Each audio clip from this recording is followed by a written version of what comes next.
Olá, seja bem-vindo ao programa Ponto de Vista. O programa onde cada ponto de vista é a vista de um ponto. E hoje nós vamos discutir uma temática essencial para toda a memória de Umuarama. Seria possível nós criarmos um museu em nossa cidade? É viável um espaço para a discussão de cultura e de história? Para trazer reflexões, ideias, perspectivas para isso, eu quero acolher também os meus convidados desse programa. Sejam muito bem-vindos. O professor Fernando Barradas, que é professor da Unipar e é mestre em Educação pela Universidade Federal de Uberlândia. O professor Alexandre Ruiz Maier, que é professor do curso de Arquitetura e Urbanismo e é doutorando da USP em Espaços Livres Urbanos. E a professora Paula Gomes, também professora de Arquitetura e Urbanismo e especialista em Arquitetura Contemporânea. Não perca, hoje o programa realmente está fabuloso para a gente discutir essa temática que é importante, que é memória, cultura e história. Nós vamos para o nosso primeiro intervalo e voltamos já já abordando essa problemática. Hoje, ponto de vista sobre museu e sua viabilidade. Não sai daí, é rapidinho. Programa Ponto de Vista, hoje conversando sobre a viabilidade de um museu em Umuarama. Professor Barradas, esses dias eu ouvi alguns comentários que seria possível nós implantarmos um museu em nossa cidade. Aí eu te pergunto, como historiador, como mestre em educação, qual que é a grande função de um museu? Olha, o museu se presta a muitas funções, né? Ele pode atender, por exemplo, em termos de escolares, né? Desde a pré-escola até a pós-graduação. Depende do acervo, da coleção que você tenha disponível para servir, né? Então ele é um espaço de reflexão, ele pode ministrar palestras, né? Sobre os mais diversos temas. Evidentemente que a importância do museu, todos nós sabemos qual é. Especialmente na minha área, que é uma área de história, né? É não deixar que as nossas raízes se percam na poeira do tempo, né? E a gente tem que resgatar documentos, restos arqueológicos, qualquer comprovação, porque a história se baseia mais ou menos com isso. Estou me referindo principalmente à história, né? Agora, o museu, ele, para ser realmente um museu, tem certos aspectos técnicos de organização que têm que ser observados. Senão ele vai ser simplesmente um entulho de relíquias, vamos usar esse termo, né? Então é aí que entra um depósito, é aí que entra a parte técnica, né? Não sei se eu posso me alongar nisso aí, falar alguma coisa sobre isso. À vontade, que o espaço é para o debate mesmo. É muito fácil, em princípio, montar um museu, né? O problema geralmente é de recursos. Quem é que vai alocar recursos? Porque o museu, ele não gera rendas, ele só dá despesa. Geralmente o poder público pode encampar. Agora, uma escola privada é problemático, né? Por causa do custo, certo? Eu não sei quem é que está com essa ideia de encampar o museu, né? Agora, a Secretaria da Cultura do Paraná, de São Paulo, é que tratam mais especificamente desse problema de museu, né? Então eles orientam em tudo, até quanto tipo de edificação, quanto tem que ser o pé direito, quanto tem que ser a temperatura. Eles têm publicações especializadas, até aqui na biblioteca parece que tem uma obra que é da Secretaria da Cultura de São Paulo, né? Então a parte técnica praticamente não há problema, certo? Agora, quanto ao registro, porque o museu pode ser de espécimes, pode ser de documentos, pode ser de objetos, ou pode ser temáticos também, né? Um museu que trata especificamente de insetos, como tem a USP em São Paulo, né? Esse Museu do Prado, por exemplo, de Madrid, né? Que trata principalmente da dinastia dos Bourbons, o Museu de Londres, o Museu de Londres ou o Louvre de Paris, né? Mas aí já é outro tipo de museu, é um museu que tem que atrair o turista. Quer dizer, a Espanha recebe uns 50 milhões, é o segundo país do mundo a receber turista é a Espanha, porque há muita circulação de turistas na Europa, especialmente entre eles e de todas as partes do mundo. Então já é um outro tipo de museu, né? Um museu de altíssimo luxo. Você vai no Museu de Louvre de Paris. Que da Europa é muito fácil montar museu, porque a Europa é um museu a céu aberto, né? O Umuarama tem uma história recente. É possível ainda falar de museu, uma história tão pequena assim, de 6 décadas? As coisas são mais limitadas aqui, evidentemente, que há que ser mais modestas, né? Agora, o que ocorre na área de museologia é que os museus estão em decadência em todo mundo, né? Todo mundo? O único país em que os museus estão sendo incrementados bastante, inclusive em pequenas cidades do interior, é nos Estados Unidos, porque existe uma política fiscal de estímulo, né? De parte dos órgãos de cultura daquele país. E qual seria o motivo dessa escassez de visita e acesso a museus? Não é tanto escassez de visitas, né? Esses grandes museus são visitados por milhões de pessoas anualmente. O problema nas pequenas cidades, por exemplo, como Umuarama, é quem vai bancar. né? Quem vai O alocar. econômico que está em jogo. Porque ele exige não somente o custo da edificação, como depois você tem que ter pessoal especializado, um pesquisador, por exemplo. Em princípio tem que ser histórico e antropológico. Depois pode-se ver, por exemplo, nós temos o horto que pode ser feito só com espécies vegetais, um museu ictiológico só com insetos, como o da USP, por exemplo, daquele Celso Vanzolin, que é da área de MPB, que eu sou até fã dele como compositor de música popular. Ele fez doutorado na Universidade de Harvard, ficou mais de 40 anos como diretor do museu. O museu pode ser especializado. Evidentemente que se o museu não for especializado e não tiver gente especializada para classificar as espécimes, os objetos ou os documentos, fica inútil. Você tem que pensar no museu para você fazer um catálogo. O catálogo tem que estar disponível em cima das mesas para quem vai visitar o museu. E a exposição tem que existir também, certo?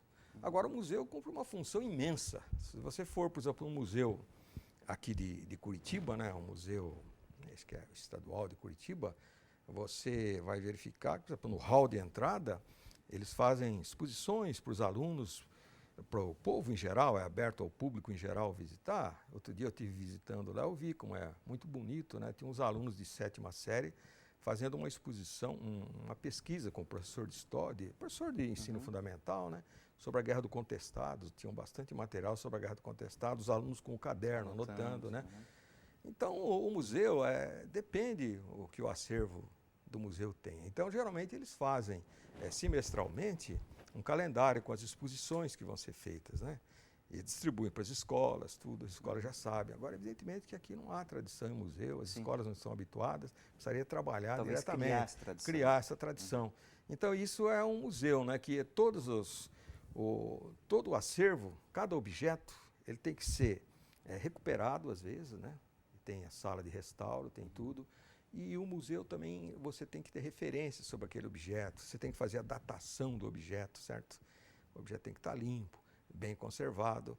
E agora tem que ser um pesquisador, alguém de certo nível, né? Pano para manga o negócio, montar o museu. E daí então você tem que fotografar todas as peças do museu para fazer o catálogo para ficar na mesa e para botar no computador também, né? Para qualquer um poder acessar. Isso é um museu. Agora, se for só botar na prateleira, aí é outra história. É mais fácil. Eu vou aproveitar que o professor Barrados, com o seu conhecimento, deixou vários ganchos para mim, então eu vou me apossar de alguns assim.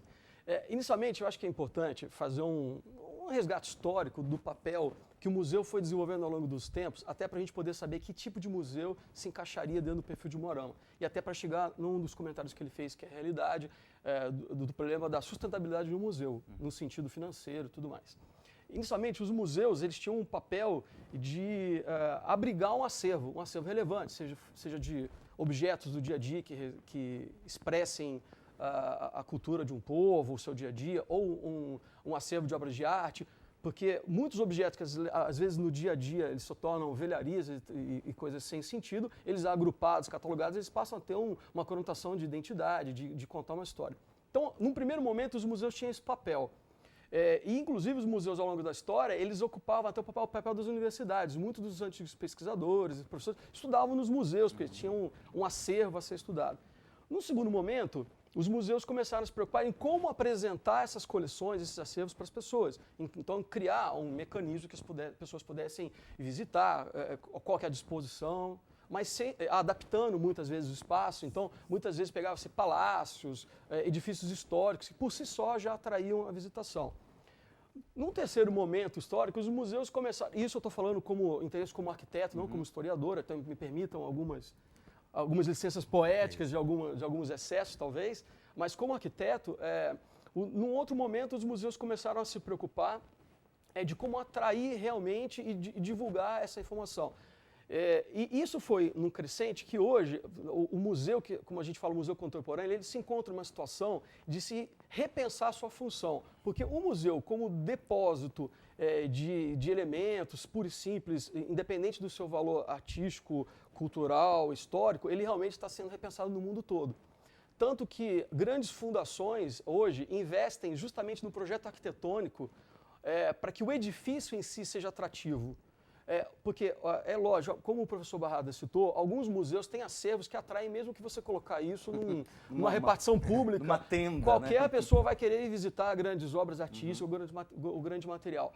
Mas para que você possa ter efetivamente uma visitação, um uso desse espaço, o espaço tem que ser atrativo. Daí entra justamente a nossa área de arquitetura, que os museus, inclusive na Europa, que está passando por essa fase de transição, eles têm repensado o papel do edifício. Então, muitos já começam a discutir a questão do espaço museu, mas não só apenas o museu, para que esse espaço ele incentive a interatividade, que é uma outra coisa, vamos dizer que seja a bola da vez, porque a maioria dos grandes museus estão se redescobrindo com a tecnologia. Né? Então você tem hoje, haja visto o Museu do Pelé, por exemplo, que você tem, né, em São Paulo, você tem uma série de mídias diferentes, interações. Né? A língua portuguesa, o Museu da Língua Portuguesa. Da língua portuguesa. Porque tem alguns museus, por exemplo, você pega a Pinacoteca do Estado, em São Paulo, que você tem, além de ter um acervo artístico fantástico, o edifício é maravilhoso, um edifício histórico restaurado, que não seria o caso de um Moarama, por exemplo. Mas o fato de você ter uma arquitetura singular que atrai as pessoas e ela seja projetada para ter uma flexibilidade de uso, porque assim, de uma maneira geral, bem geral, os museus eles têm uma amostra temporária, que são acervos emprestados, né, coletados, e uma amostra própria, fixa, que fica lá. Eu poderia até complementar em relação ao espaço fixo, dizendo o seguinte, que o museu seria interessante que ele tivesse uma espécie de um laboratóriozinho, uma sala do lado, para que uma criança, por exemplo, de pré-escola que vai lá, o professor manda ele reconstituir aquela espécime, aquela ave, que tal, ele faz aquilo no barro, alguma coisa. É ativo o museu. Não outra só coisa. O ver, mas o fazer. Fazer. A criança tem que fazer lá dentro do museu mesmo, às vezes, se for o caso, né? E outra coisa, o museu tem que ter também a sala de exposição permanente, tem que ter as salas de exposição provisória, né? Os outros museus podem vir expor aqui, evidentemente, porque você fazer um translado dessa mercadoria. E tem custos, né? Mas você acaba entrando numa rede que existe uma certa troca, tudo isso tem custo, isso mas é possível. Outra coisa seria uma sala de exposição transitória, né? O pessoal vem e expõe, como a Universidade de Maringá já expôs aqui no Salão Santa Clara, sobre esses objetos de tortura da época da escravidão, muito interessante aqui da Universidade de Maringá, né? Então, existe muitos museus que você pode fazer uma troca, parcerias, né? Parcerias que eles podem expor.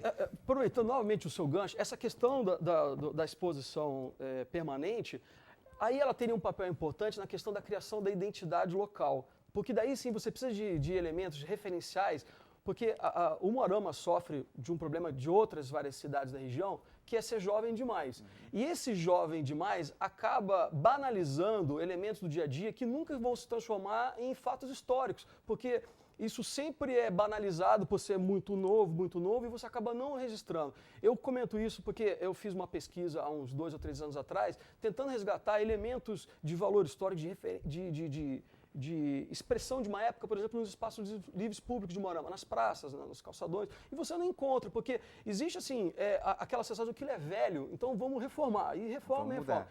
E, ao mesmo tempo, a gente tem a noção que alguns elementos do dia a dia, da colonização da cidade, são velharias, que a gente tinha comentado. A partir do momento que você consegue catalogar isso, você consegue colocar isso num ambiente apropriado, e isso consegue contar uma história, isso começa a dar uma identidade para as pessoas da cidade. Que eu acho que um papel importante do museu é criar a identidade local. Então, mesmo que ele traga uma série de elementos interativos, ou ele traga tecnologias globalizadas, e ele tente se enquadrar num rol do que acontece em outros museus, ele tem que ter esse pé na terra, ele tem que ter esse pé na cultura local para fazer essa ponte, senão ele começa a perder o sentido da sua existência também. Né?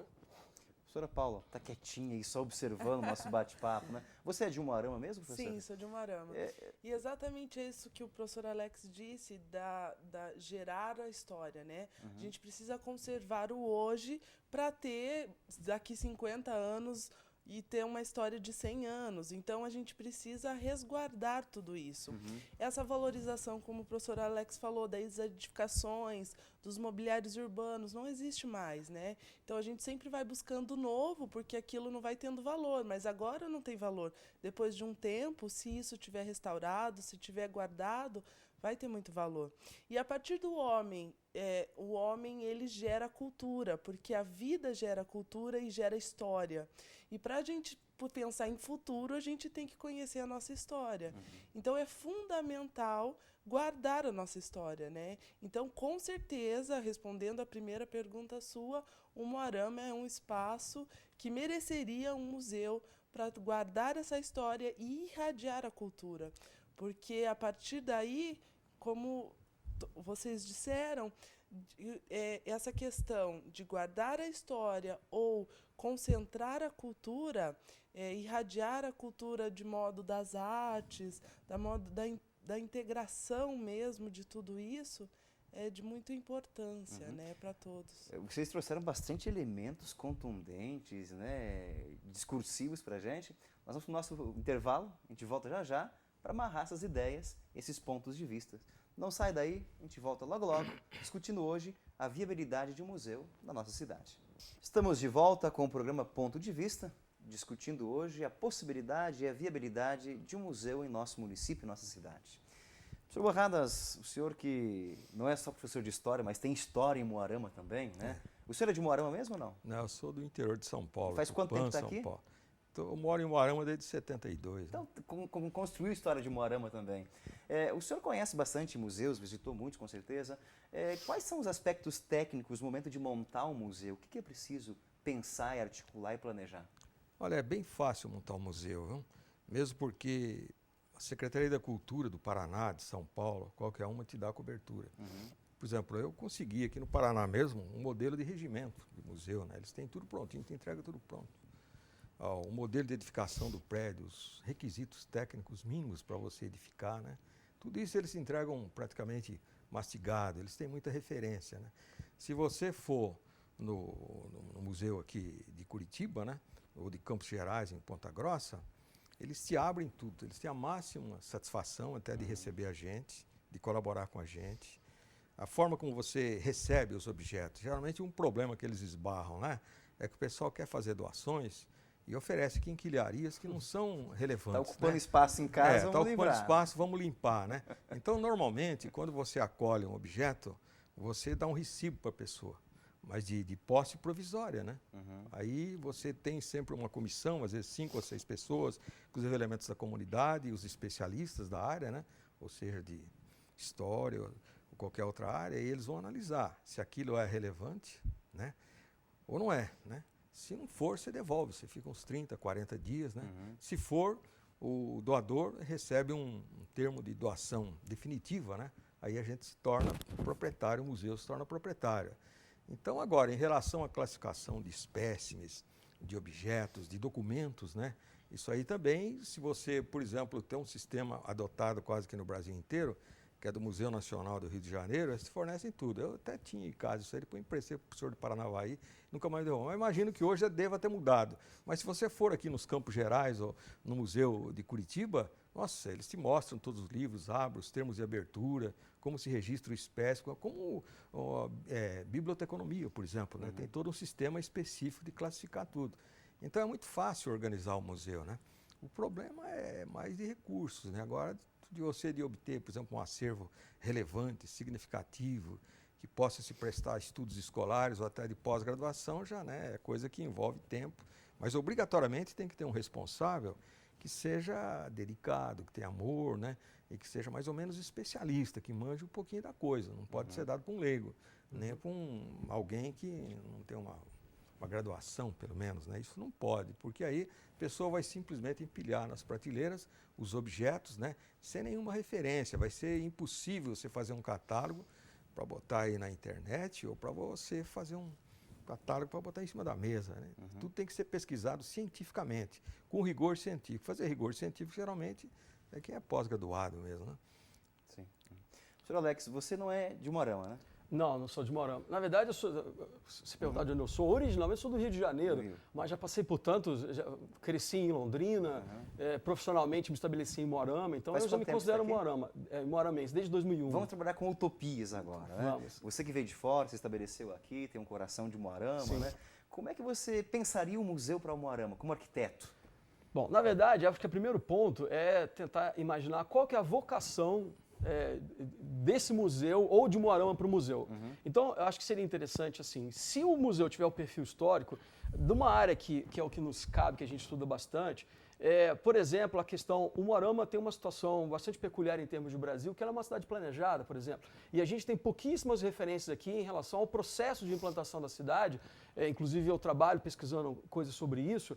Você tem assuntos esparsos em relação à Companhia Melhoramentos, por exemplo, que fez o projeto, as pessoas que participaram, ou documentos históricos. Então, eu iria um pouco para esse lado. Um outro lado que eu iria também, do museu, é que dentro da arquitetura a gente discute muito essa questão do espaço-museu, como espaço contemporâneo, que acontece fora do Brasil, que a gente tem que sempre pegar referências fortes para aprender um pouco com quem tem mais tradição, os europeus, os americanos.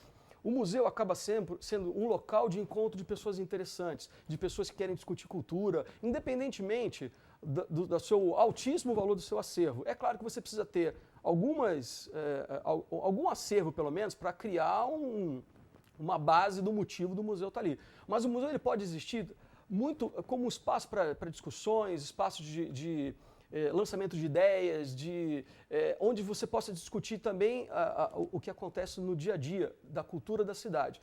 Alguns museus, inclusive dentro do seu programa, implantam cafeterias, restaurantes, bibliotecas, a terra bendita das lembrancinhas, os museus da Europa todos você souvenirs, quer dizer, mas hoje o Moarama não tem isso. Um visitante vem para a cidade, não sabe muito bem como procedeu a implantação da cidade, não tem, por exemplo, uma amostra de fosse um souvenir de como é que era o projeto original da cidade, aí ele vê como a cidade é hoje, né?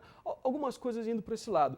Eu gostaria ainda de fazer mais um comentário em relação à questão da possibilidade da sustentabilidade de um museu, que realmente o museu não é uma obra muito barata na sua manutenção. Caso contrário, ele vai acabar sendo um pouco restrito a ser realmente um local para abrigar determinados tipos de objetos que tenham, seja ele um museu de história natural, seja ele um museu de biologia, ou seja, né, alguma coisa. Na verdade, do pouco que eu conheço de museu, pelo lado do arquiteto, não pelo lado do historiador, os grandes museus sempre funcionam com o apoio da sociedade. Ou é uma associação de amigos do museu, haja visto o MASP, não seria o que é se não fosse Assis Chateaubriand, a grande parte do acervo maravilhoso de pintores brasileiros e tal, foi vamos dizer assim, um mecenas que doou isso, né? Então, eu estou dizendo isso, não que a gente tem que ter em Moarama uma pessoa do calibre de Assis Chateaubriand, mas que a gente não pode também delegar simplesmente para o poder público dizer que o museu vai ser bancado exclusivamente por uma prefeitura municipal ou por Na verdade, você tem que ter pessoas que têm o interesse de fazer isso. Você pega, por exemplo, o MAN de Nova York, que é o Museu de Arte Moderna, você pega o MAN do Rio de Janeiro. Os museus de arte moderna, de maneira geral, eles têm fundações que trocam informações com outros museus, fazem eventos para arrecadar, eles articulam doações, porque realmente, se você for pensar no Museu para o Moarama, simplesmente ser totalmente bancado pelos poucos recursos que tem, por exemplo, a Secretaria de Cultura, alguma coisa, acho um pouco complicado que ele vai ter uma relevância maior. Então, acho que a participação da sociedade nesse ponto, de uma forma organizada, é essencial. Professora Paula, no intervalo você citou uma coisa interessante, me parece que é o Museu de Bilbao, na Espanha, né? Isso. Que ele mudou, parece que as relações sociais da comunidade, Exatamente. virou um local de visitação. E você é especialista em arquitetura contemporânea. Na tua opinião, qual que seria a função de um espaço de mudança social de um museu? Você acha que em Moarama poderia acontecer isso também? Com certeza, porque o turismo tem essa característica para visitação dessa questão histórico e cultural. Então, o museu, como esse espaço ou de guardião da história da região, ou como polo irradiador de cultura, essas duas opções ele leva essa curiosidade e essa integração sobre as pessoas, não só de Moarama, mas da região também, porque quando a gente pensa em um edifício desse porte, a gente precisa pensar em tudo que ele engloba, todas as pessoas que vão participar desse evento, e o Moarama é uma parte dele, né? A gente tem toda a região que está calcada, está junto, né? Então faz esse progresso e esse desenvolvimento do museu. Eu só queria aproveitar, já que ele falou do Museu de Bilbao, uma coisa interessante, por exemplo, o arquiteto que fez o museu, né, o Frank Gehry, Bilbao, o museu foi instalado numa zona portuária, uma zona bastante decadente, Mas aí ele mesmo para provocar, ele usou, por exemplo, material de revestimento, que eram chapas de titânio, que até então não era um material comum de ser utilizado. Uma forma bastante inovadora, impactante. Então aquilo causa uma comoção mundial, assim, de todo mundo que quer ir visitar. Eu posso perguntar para a maioria das pessoas se alguém conhece qual que é o acervo que tem dentro do museu de Bilbao, que é de uma fundação, o Guggenheim e tal. Então, a maioria das pessoas não está nem muito preocupada com assim. É claro que para ele poder ter uma certa posição de destaque no mundo, né, ele tem um acervo relevante. Imagino eu, porque também não conheço o acervo de Bilbao. Nós conhecemos bem o edifício, né, que é o que nos interessa como um elemento assim, de atração. Né? Eu gostaria de esclarecer só que o objeto de estudo da história é o passado da humanidade, né? E a história é ciência porque ela se baseia em documentos. Nós falamos aqui em documentos, né? Documentos escritos e restos, né? Restos, pode ser restos arqueológicos, isso tudo é importante para o museu, né? Documentos pictóricos, tradição oral, tudo. E quando a gente fala em antropologia, geralmente se começa por um museu histórico e antropológico, a gente tem que destacar para o ouvinte que é leigo, né? Que a antropologia é uma ciência que dá ênfase à cultura, né? E que cultura é tudo aquilo que o homem faz, que o homem produz, que o homem cria, que o homem transforma. Dentro dessa linha é que tem que seguir um museu de história e antropologia. Né? O senhor acha que o Museu de Moarama não tem que ser temático, mas um museu histórico antropológico? Não, isso aí tem que ter, né? Agora, se você, que nem no caso da Unipar, você pode agregar espécimes, tem que aqui já tem, inclusive, esse museu. O professor Demose, por exemplo, ele tem rochas, né? É um museu de geomorfologia que funcionou aqui, isso também já pode ser agregado. O horto ali pode fazer aquelas plantas dissecadas. Já tem, entendeu? E inclusive tem o CEDIMPO aqui na Unipar, que eu tenho, por exemplo, mais de 600 fotos, que é o arrecado, que é só sobre a história, a arquitetura de Moarama e tudo. Então algum material de ouro. Algum material para começar, a gente tem, por exemplo, eu tenho a escritura de Moarama, isso aqui era Gleba Cruzeiro, que foi comprada. Eu tenho ela, assim, uma fotocópia dela, certo? E, então, essas coisas, documentos históricos, né, especialmente documentos escritos, são as fontes mais importantes para a história. Né? Agora, foto geralmente atrai mais, chama mais atenção do público, né, de imagem. Né? É tudo, né? Para você fazer, por exemplo, no hall de entrada, tem que ter um hall de entrada de uma exposição, homenagear um prefeito de Moarama, por exemplo, ó, aí você convida a família, faz uma cerimônia, chama as escolas podem ir lá pesquisar. Então, teria que ser assim, humilde, né, nesse aspecto, mas se voltar para a comunidade escolar, para as datas comemorativas, né, é aquilo que eu falei, fazer um calendário semestral. Todo semestre, antes de começar o semestre, o calendário tem que estar pronto para ser divulgado. Isso é em termos de funcionalidade de um museu, né, sem querer pensar em grandes coisas aqui para a comunidade, né, mas...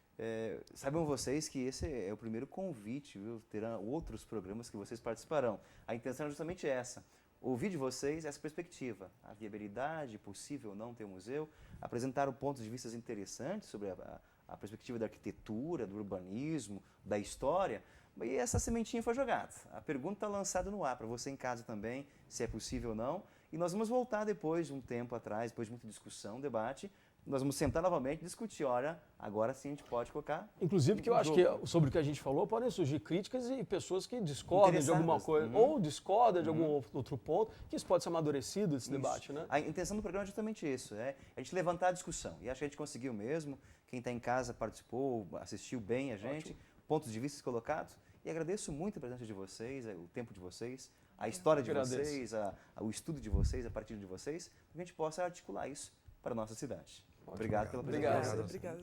A você em casa, obrigado pela audiência. Pensemos nessa possibilidade. O museu como espaço de agregação de cultura, de transformação, de história, de memória. E Moarama merece. Um forte abraço, até mais.